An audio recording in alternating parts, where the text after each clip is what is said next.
You're thinking about going on a 3-night Disney cruise. Is it worth it? Hello, Disney Cruisers! I'm Ashley. Thank you for stopping by today. I'm assuming you clicked on this because you want to know, are 3-night cruises worth it?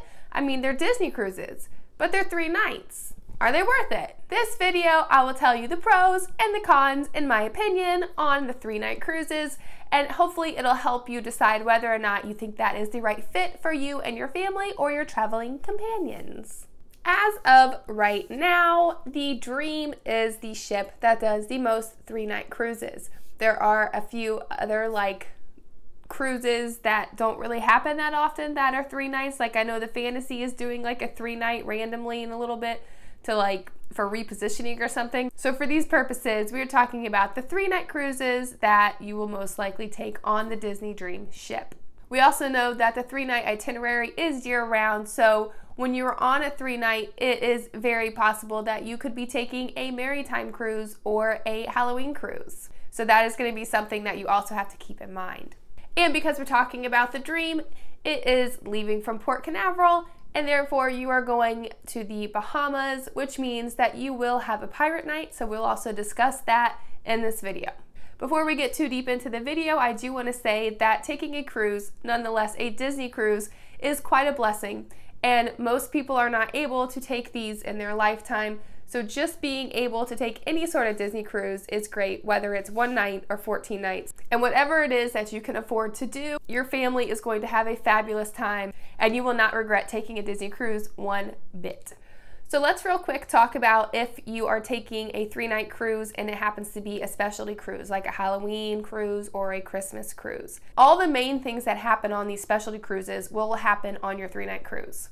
On the 3-night cruise, though, you will have to kind of pick and choose what is your priority and what are the events that you definitely want to do for these specialty cruises. For example, if you are going on a Halloween cruise, your pirate night and your Halloween costume night are the exact same night. This means that you're going to have to choose. Do you dress up like pirates, or do you dress in your Halloween costumes, or do you do both and scurry around and try and change real quick in between events? It should also be noted that specialty menus are not found on the 3-night cruises. Therefore, you would not get a separate pirate menu for dinner. If you've seen the pirate menus before and that's something you definitely need to have in your life, then you would have to at least go on a 4-night or longer cruise to get that menu. While we were talking about food still, because I love food, let's talk about the main dining rooms.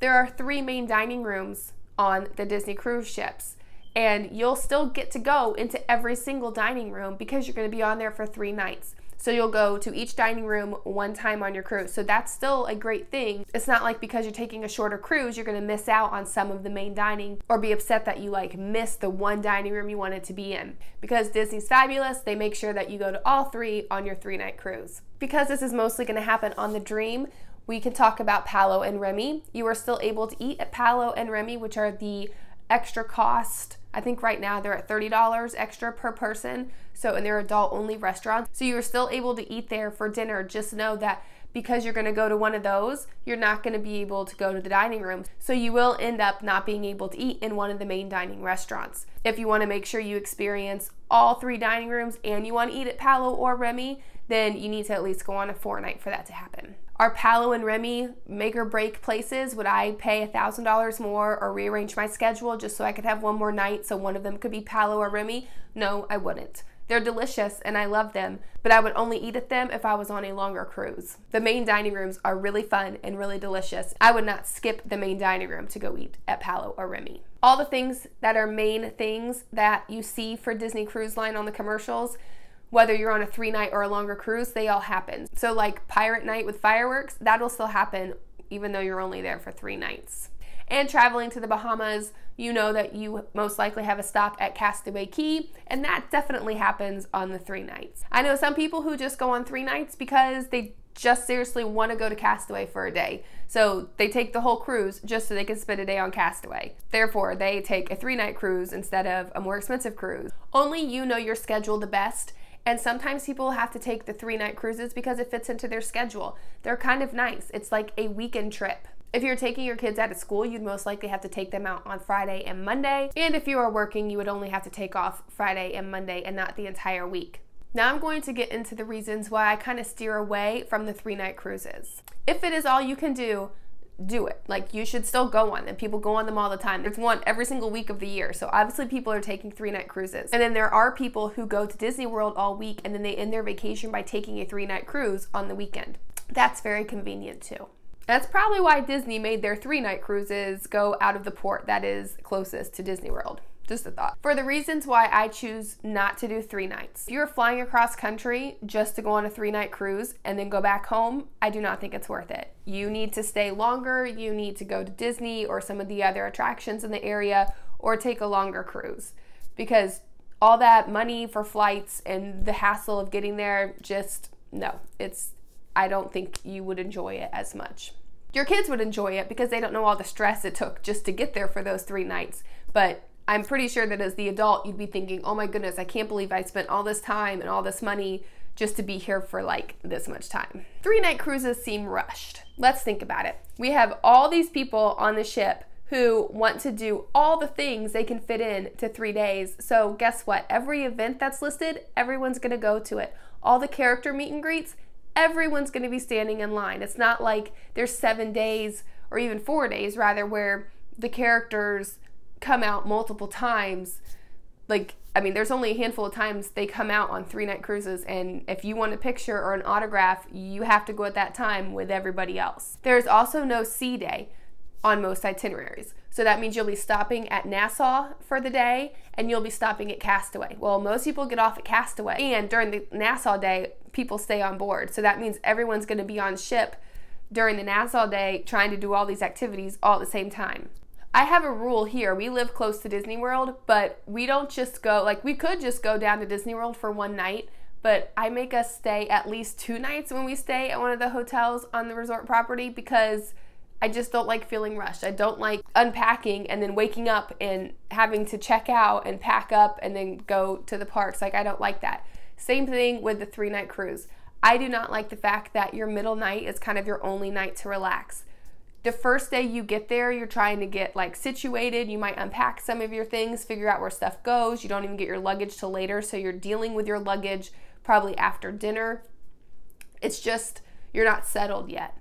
All right, and then the next day comes, your second night, and you're like, oh, this is so great, so fabulous. I love my time on the ship. Today was wonderful. But even though you have like nothing to do travel-wise that night, you're already thinking, oh crap, I only have 1 more day left on the ship. Now I'm sad.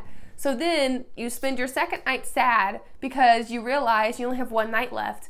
And then on your 3rd day, which would be your 3rd night, they're putting the tip envelopes in your room and your luggage tags, and they're telling you that your luggage has to be put out before like 10 p.m. I think it is. Like, and you're already like trying to figure out your travel plans and checking in for a flight or getting your car, your transportation. Like, so then you're, that 3rd night of your vacation, you're in like travel mode for the next day. This is a great time to find this video because I am doing a giveaway.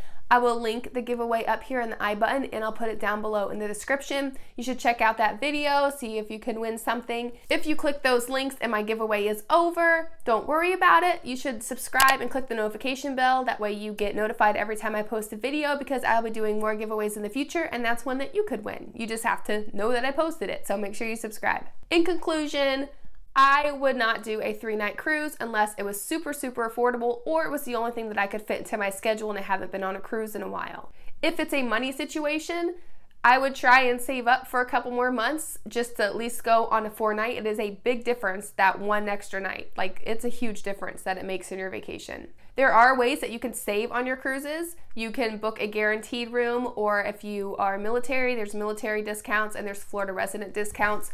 So there are ways to save. There's places that you can buy Disney gift cards at a discount, like Target and BJ's and Sam's, and that can save you some money if you're trying to stretch to get to the 4-night mark. And I know some of you just are dying to go on a Disney cruise and you're just like, I want to go already. Like, this is what we're going to do. If that's the only reason why you're wanting to go on a 3-night so you can do it faster, just wait a little bit more, just a little bit longer, because it'll still be wonderful. So just wait and get that money and save up for the 4-night. If this is something that you were doing in tandem with your Walt Disney World trip, then totally do a 3-night cruise. Like, That'd be perfect. Like, I actually think you probably would want more time at the park if that's what you were doing. So 4 days in the park, 3 nights on the cruise, like that's a fabulous vacation. Check out my channel if you haven't already. I hope this video helped you see some of the similarities and differences from the 3-night and the 4-night cruises on the Dream. Thanks for hanging out with me, and I'll see you next time, cruisers. Bye!